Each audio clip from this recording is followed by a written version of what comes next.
لحداني حقيقة أجو كهور أنت دان قف حرير جعل لسمينين وانكو سلامي صاحب inaad qof jeclaatid iyo in qof xiriir jacayl la samayso waa laba xaalood isdul saaran laakiin kala horeeya marka hore qofkan waa jeclaanaysaa kadib ayaad u sheeganaysaa inaad jeceshahay waa laga aqbali karaa ama waa laga diidi karaa labadaas ayaa u dhaxaysaa laakiin ka hor intaan laga aqbalin waxaan rabaa inaad ogaatid lixdan shay si xiriirkaaga u guulaysto dhaawac qalbigaaga inuu soo gaaro inaad kaga fogaato intaan u gudagalin lixdan shay waxaan kaa codsanayaa in muuqaalka la garayso si dad badan u gaaro shayga koowaad qof baahan ha noqonin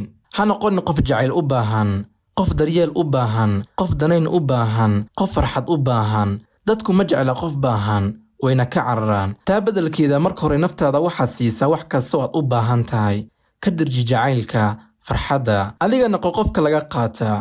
qofka u gudbiya dareenka jacayl iyo farxadda iyo dareen kastaba qofkay agtiisu yaalaan dadku markaasi way ku rabaan karaan xitaa qofkani damac xiriir kaaga jiro oo ka soo agdhawaan karaa laakiin ka waran haddii aad baahan tahay qofna kuma rabto marka hore naftaada ka dhirji jacaylka naftaada jeclow qadar iyo qiime naftaada waxaad siisaa waxaad u baahan tahay dareenkaad u baahan tahay daryeelkaad u baahan tahay qofkani markaad xiriirka jacayl aad u bandhiganayso ha ka garto in waxna aad adiga haysid aadna bixinaysid ma isweydiisay dadka ugu badan ee dhaawaca soo gaara ma dadka bixiya dareenka miya mise dadka qaata waa dadka qaata waayo iyaga u baahan dareenkani laakiin dadka bixiyaha qalbiga kama dhaawacmaan iyagu waa deeqsi waxay hayaan jacaylkii waxay hayaan farxaddii wayna bixiyeen xisaab la'aan saaxiib marka waxaad noqotaa qof aanan u baahnayn jacayl ee kan bixiyaha aan noqo filashadaada xadidin saaxiib qofkani waxaad ka malaysanayso ha ku ekeenin keliya inuu wanaagsan yahay in sida aad doonto uu kula dhaqmi doono in dareenka jacayl uu kugu muujin doono sida aad rabtid in qofkani boos kasta uu kuu buuxin doono filashadaada hal dhinaca ka dhigin waxaad filataa taa beddelkeeda in qofkani kugu xumaan karo in qofkani jacaylkaad ugu baahan tahay aadan wada qaybsan karin in qofkani sida aad rabtid uusan kuu noqon karin marka filashadaada aadan xadidin waa mar kasta aad filanayso inay wax dhacaan in qofkan uu isbedeli karo in qofkani qof kale uu ka raaci karo in qofkani uu danaysan karo filashadaada xadidin filashadaada waxaad xor uga dhigtaa in wax kastaad filan kartid bini'aadamkuna ma noqdaan sida aan ka rabno ee waxa ay noqdaan siday iyaga rabaan waxay nala dhaqmaan sida ay iyaga rabaan annagana waxaan u muujinaa waxaan annaga ka rabno laakiin ma sameeyaan waxay keliya sameeyaan waxay iyaga doortaan waxay iyaga doonayaan haddii ay iyagu doonayaan way noo fiicnaan karaan haddii iyaga ay doonayaan wayna jeclaan karaan haddii iyaga ay doonayaan wayna daryeeli karaan waxay noo soo celin karaan jecel la mid ah kan aan annaga siinay haddaysan doonayninna intaa ma samayn karaan shayga saddexaad waxa uu yahay qof dhammaystiran ma jiro adduunkani qof kasta meel ayuu ka gaabiyaa adiga xitaa qofka aad xiriirka la yeelanayso ma dhammaystirna haddii xoogaa gaabis aad ku aragto u sheeg ha isdihin muu akhristo wejigayga muu ka garto dareenkayga saaxiib cid ku akhrisan karta ma jirto cid gudahaga ku jirta ma jirto cid kula dareemaysa waxa aad dareemayso ma jirto ilaa bannaanka aad u soo dhigto u sheeg qofkani waxa aad ka rabto waxaad ka gaabinaysaa meesha iyo meesha mesajka waad igu soo daahaysaa ma soo degdegsiin kartaa ma mashquulsan tahay ma kulmi karnaa qofkani ha ka dhigin in wax kastoo isaga garto qofkani wuu garan karaa laakiin way ku adkaanaysaa qofkan in mas-uuliyadda oo idil wada qaado saaxiib la qaybso mas-uuliyadda dadka waa loo sheegtaa sida aad rabto in dareenka lagugu muujiyo laakiin qofna ha ka aamin uu dhammaystiran yahay uu ka akhrisan karo wejigaaga dareenkaagana uu fahmi karo waxaan kuu sheegayaa sida aad rabto in dareenka lagugu muujiyo marka hore adiga muuji marka hore adiga ha lagaa arko qofkanina feedback buu bixin doonaa oo wuxuu kuu muujin doonaa sidaad adiga ugu muujisay dareenka marka hore adiga ha lagaa helo kadib ayaa lagula dhaqmi doonaa shayga afraad waxa uu yahay qofkani si fool ka foola u caddee waxaad ka rabto saaxiib noqonin rag ah haddii gabar aad ka hesho u sheeg haddii aad jeceshahayna u sheeg kuna dhowaan ku jeclahay waxaan kaa rabaa mustaqbal warkaaga ha caddaado marna sida ha u dhaqmin sida dumarka oo kale xishood iyo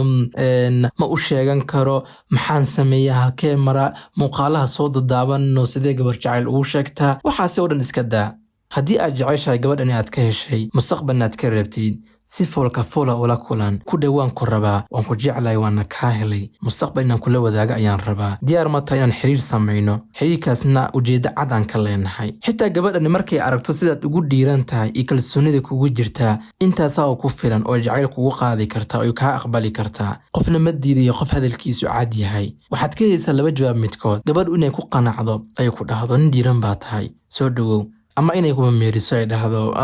sidan ma ahan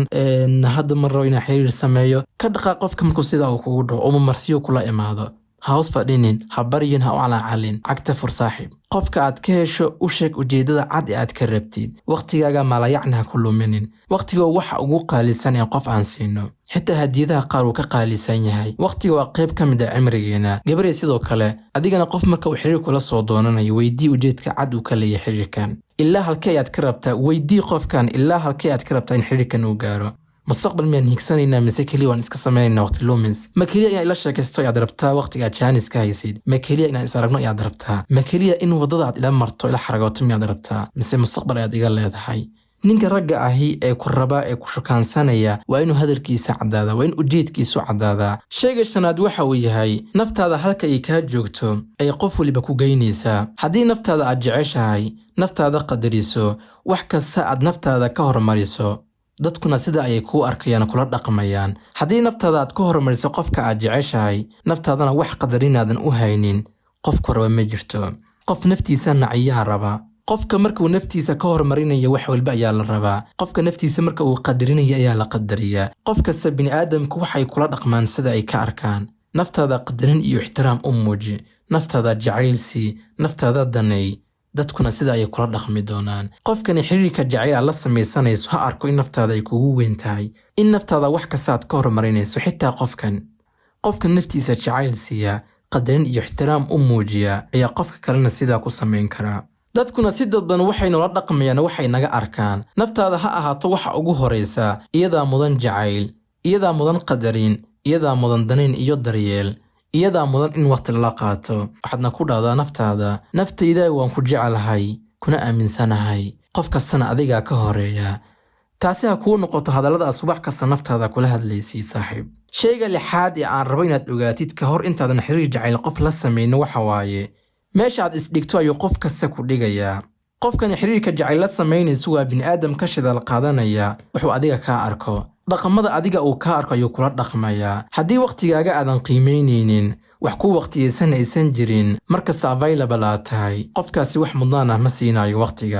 waqtigaad la hadlaysid ee qabanaysid muhim uma arkaayo waayo wuxuu awoodaa inuu hadhow kugu soo celiyo hadhow ayuu ku heli karaa waayo adiga markasta available ahday haddii lagu heli karo xilli kasta waxay ka turjumaysaa sida raqiiskaad u tahay haddii qofkani xilli kasta uu kula soo hadli karo aysan jirin xilli uu isdhihi karo qofkani wuu mashquulsan yahay xilligan qofkani xilligan waxbuu baranayaa qofka xilligan waqti ma hayo uu u dibdhiganayo waqti kale ee aad jaanis haysid qofkani qiimo aad agtiisa ku leedahay qofkani adigu kaa arkay intaasi dadku waxa ay raadiyaan qof aanan la heli karin waxay waqti ku bixiyaan qof waqtigiisu uu yar yahay waqtigaas ayay ka faa'iidaystaan qofkaasna waxay u arkaan qof sareeya saaxiib naftaada halka ay kaa joogto ay dadkuna ka joogtaa waxaan rabay inaad ogaato lixdani shay aadka muhiimka u ah intaadan qof xiriir jacayl la samaynin saaxiib waqtiga ha kuu wacnaado haddii intani aad soo gaartay ha ilaawin in muuqaala ka laagarayso si dad badan u gaaro